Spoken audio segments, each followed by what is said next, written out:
Hello, ducklings. Welcome back to Auntie's Castle.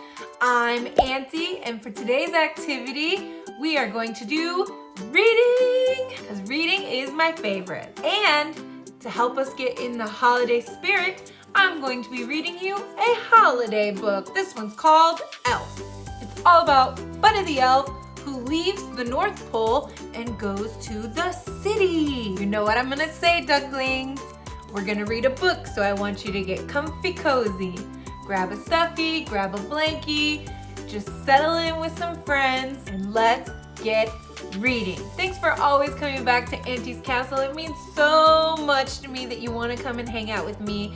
That's why I need you to like the video and subscribe to the channel so you can keep coming back. And here we go. Elf. This is the story of how Buddy the Elf saved Christmas. It's a story that begins many years ago. One Christmas Eve, Santa Claus slid down a chimney of an orphanage with his sack full of toys. While he was eating some cookies the children had left out for him, a little baby crawled into his sack. Oh! He thinks this toy is really cute, but he's gonna get stuck in the sack. On Christmas morning, Santa and his elves were celebrating another successful year of gift giving when they heard a strange noise coming from the toy sack. Oh, it was a baby! Look at him, he's so cute. One of the older elves adopted the baby and named him Buddy. Would you want an elf to adopt you, ducklings? And then you could live at the North Pole? That would be pretty fun. Although Buddy grew twice as fast, he was no different from the other elf children. And he had more Christmas spirit than anyone. These are the rules, the code of the elves. Number 1, treat every day like it's Christmas. Number 2, there's room for everyone on the nice list. Number 3, the best way to spread Christmas cheer is singing loud for all to hear. Those are all the rules that the elves have to learn. But it wasn't always easy being a human in an elf's world. Buddy could never make toys as fast as the other elves could.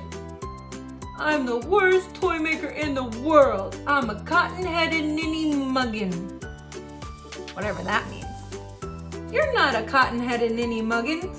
You're just special. Buddy did his best to fit in, but Papa Elf knew that he had to tell Buddy the truth. Papa Elf told the story of how Buddy had come to the North Pole as a baby. His human father, Walter, never knew that Buddy was born.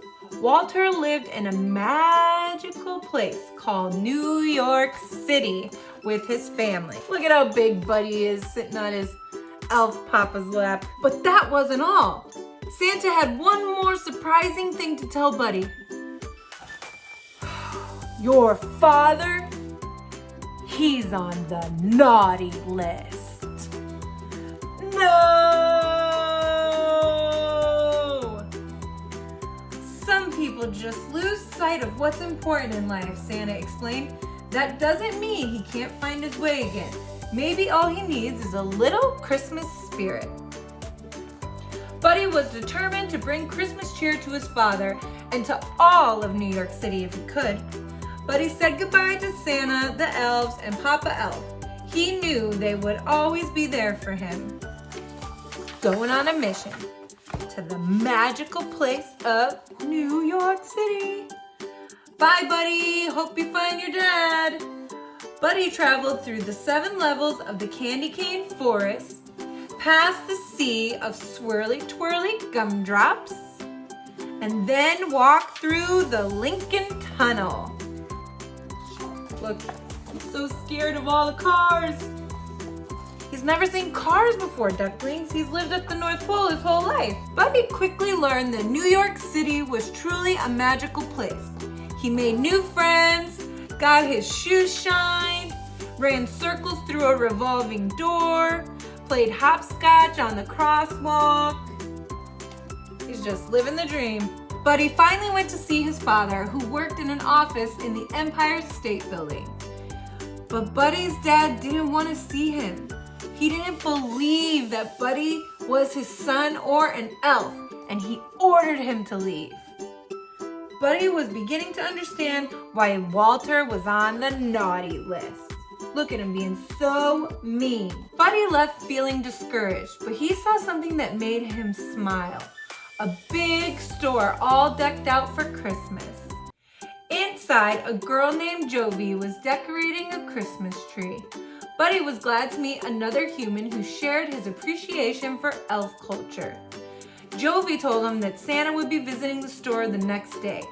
Buddy was so excited to see Santa again. Do you think the real Santa is showing up? Buddy stayed up all night decorating the store in preparation for Santa's arrival. Look at all these decorations he made. Look at these beautiful snowflakes. He even made this really cool Welcome Santa sign. But when Santa arrived the next morning, Buddy realized that he was an imposter. That seems sus. You smell like beef and cheese. You're not the real Santa. You sit on a throne of lies. Buddy ripped off the fake Santa's beard and all the children screamed.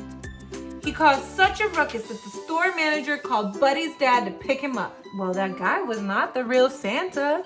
Buddy met his dad's wife, Emily, and their son, Michael. They were much friendlier than his dad. At dinner, Buddy told his family about the 4 main food groups that elves eat: candy, candy canes, candy corns, and syrup, like for your pancakes. Buddy had a whole list of things that he wanted to do with his dad. Number 1, make snow angels for 2 hours. Number 2, go ice skating. Number 3, eat a whole roll of cookie dough as fast as we can. Number 4, snuggle. But Buddy's dad didn't want to do any of those things. All he wanted to do was work. Oh man. So Buddy went to work with his dad. He tried coffee, he helped answer the phones. Buddy the elf, what's your favorite color? And he sorted packages in a shiny mailroom. Oh, he's helping out his dad at work. Buddy hadn't forgotten about Jovi, the girl from the store. On Christmas Eve, they skipped down the sidewalk together. He showed her a sparkly Christmas tree in a shop window, and Jovi showed Buddy the biggest tree in all of New York City. Wow, that tree is glorious. Buddy was so excited, he interrupted a big meeting at his dad's office to tell him about Jovi. I'm in love, I don't care who knows it. But Buddy's dad didn't want to be interrupted. Get out! There he goes, being naughty again. Buddy was so upset that he decided to run away. He left a note behind. I'm sorry I ruined your lives, and crammed 11 cookies into the VCR. I don't belong here, don't belong anywhere. I'll never forget you. Love, Buddy. When Michael told his dad that Buddy was missing, Walter felt sorry for yelling at him. He knew what he had to do. Walter's boss didn't want him to leave the meeting, but Walter said that nothing was more important than finding his son. He's off to go find Buddy. Buddy was on his way out of the city, but then he saw something strange overhead. It was Santa's sleigh, and it was falling from the sky. Oh no, ducklings, look. Why was it falling? Buddy found Santa in Central Park. My sleigh can't fly without Christmas spirit, and there's no Christmas spirit anymore, Santa explained. I need an elf's help. But Santa, I'm not an elf. Buddy, you're more of an elf than anyone I've ever met. Suddenly, Walter and Michael burst through the trees. They had been looking for Buddy all night. Buddy, I need to apologize to you, Walter said. You've been right about everything, and I don't want you to leave. You're my son, and I love you. Aw, I love you too, Dad. Aw. Now he's being nice. While Buddy helped Santa fix the sleigh, Walter and Michael joined Emily and Jovi in the crowd outside Central Park. They needed to help people find their Christmas spirit. That's important. Jovi remembered something that Buddy had told her. The best way to spread Christmas cheer is singing loud for all to hear. What do you think she's gonna do, ducklings? What do you think? One by one, everyone began to sing. "It's working!" Buddy exclaims. Everyone except Walter. "Dad, you have to sing." Finally, Walter joined in. Look at what song they're singing. Santa Claus is coming to town. Santa Claus is coming to town. Just in the nick of time, Santa's sleigh soared into the sky. There was so much Christmas spirit in the air that the sleigh flew all the way to the top of the Empire State Building. They did it, ducklings! They got everyone to believe in the Christmas spirit. The next day was Christmas. It was the best Christmas ever because Buddy got to spend it with his whole family, doing all his favorite things. Singing, giving gifts, and snuggling. And that's the story of how, with a little help, Buddy the Elf managed to save Christmas. And his spirit saved a lot of other people too. The end. That's a pretty magical book. Look at Buddy eating all his favorite foods. He's putting marshmallows on top of spaghetti with syrup and chocolate sauce. I don't know if that sounds good, but if Buddy likes it, I guess it's okay. What do you think of this story, ducklings? They have a pretty cute movie on it too. That's all for today. I hope you enjoyed the story of Buddy the Elf. Before you go, make sure you like the video and subscribe to my channel, and I'll see you next time at Auntie's Castle.